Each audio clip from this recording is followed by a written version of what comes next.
Halo, perkenalkan nama saya Aris Sanjay Pane dengan NIM 1803011138. Saya akan menjelaskan tentang pengolahan lahan rawa. Ayo, mari kita lihat videonya berikut ini. Saya akan menjelaskan tugas pengolahan lahan rawa ya, yang diajarkan dosen mata kuliah Ibu Jamila SPMP dengan judul Optimalisasi Penggunaan Lahan Rawa Pasang Surut yang mendukung swasembada pangan nasional, yang ditulis oleh Ani Susilawati, Dedi Nursyamsi, Muhammad Syakir. Potensi dan karakteristik lahan rawa pasang surut. Berdasarkan komplisi beberapa peta rawa yang dilakukan PBSDLP 2014, diketahui bahwa luas rawa di Indonesia sebesar 34.926.551 hektar. Peta sebaran lahan rawa di Indonesia disajikan pada gambar. Lahan pasang surut adalah lahan yang rezim air, dipengaruhi oleh pasang surut air laut atau sungai. Badan Litbang Pertanian membagikan tipe-tipe siklus air lahan bulanan menjadi 4 luapan. Yang A, luapan selalu terluap air pasang baik pada musim hujan maupun musim kemarau. Sedangkan yang B, hanya terluap air pasang pada musim hujan saja. Kalau yang C, tidak terluapi air pasang tetapi dipengaruhi muka air tanah dengan kedalaman kurang dari 50 cm. Sedangkan lahan bertipe D adalah sama dengan seperti tipe C, hanya kedalaman air tanahnya lebih dari 50 cm. Rawa pasang surut potensial dan strategis dikembangkan sebagai lahan pertanian, dapat menjadi sumber pertumbuhan baru produksi komoditas pertanian karena mempunyai beberapa keunggulan, antara lain tersedia cukup luas dan berada di dalam satuan skala hamparan yang cukup luas, ketersediaan air berlebih, topografi rata atau datar, akses ke daerah pengembangan dapat melalui jalur darat dan jalur air sehingga memudahkan jalur distribusi, dan cukup sesuai lahan dan agronomi cukup sesuai sampai sangat sesuai.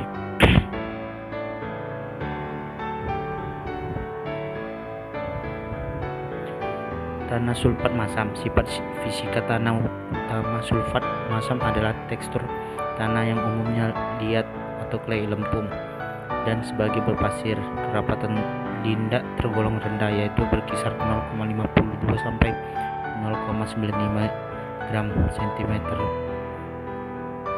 dan porositas antara 64,2 sampai 80,4%. Kondisi ini mengakibatkan daya dukung tanah tergolong rendah.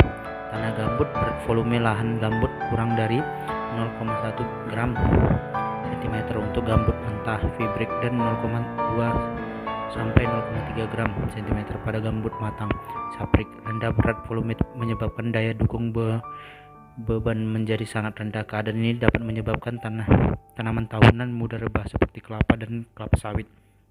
Tanah salin banyak mengandung garam hasil intruksi air laut akibat terjadi dispersi dari butir-butir penyusun tanah tersebut.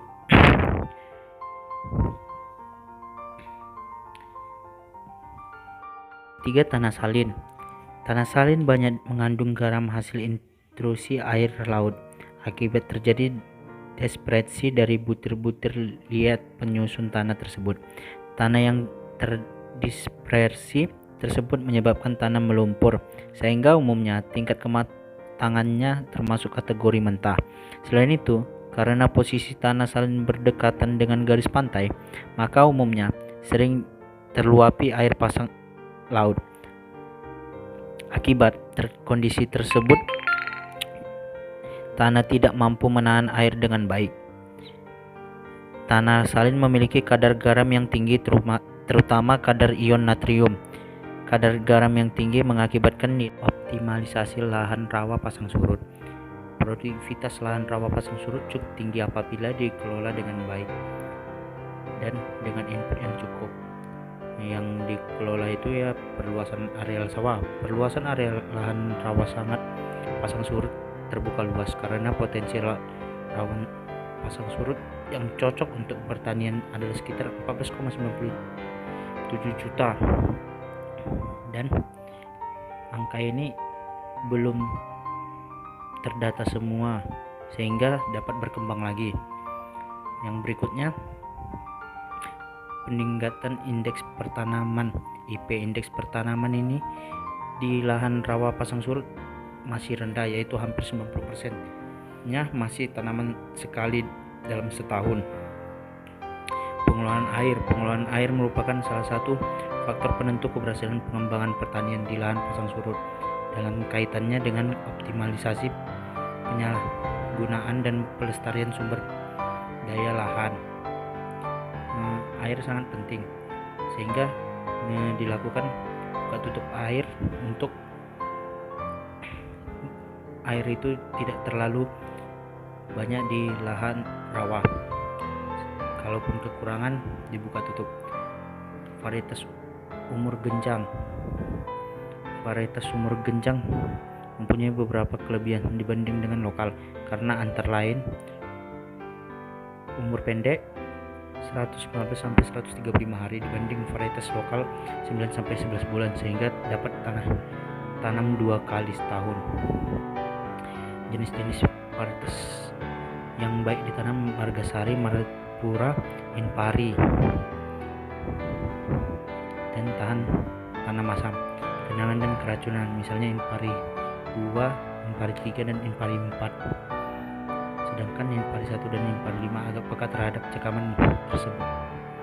Peningkatan produktivitas pada padi di lahan rawa saat ini masih rendah, yaitu 2 sampai 3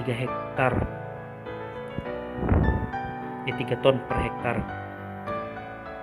Demikian pula komoditas lain seperti jagung, kedelai, sayur, dan lain masih rendah.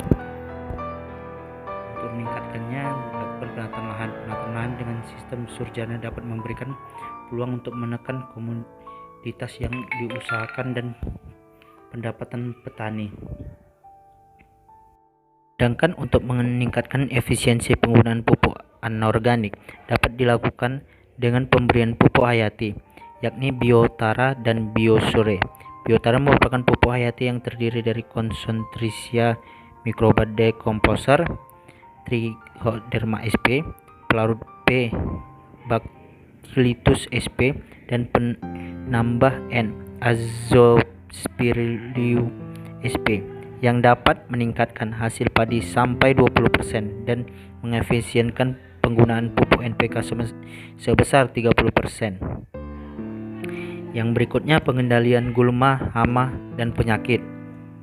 Serangan OPT, khususnya hama penyakit padi yang dominan ditanam di lahan rawa pasang surut, meningkat pada musim kemarau. Kehilangan hasil akibat serangan OPT di lahan rawa pasang surut ini cukup tinggi.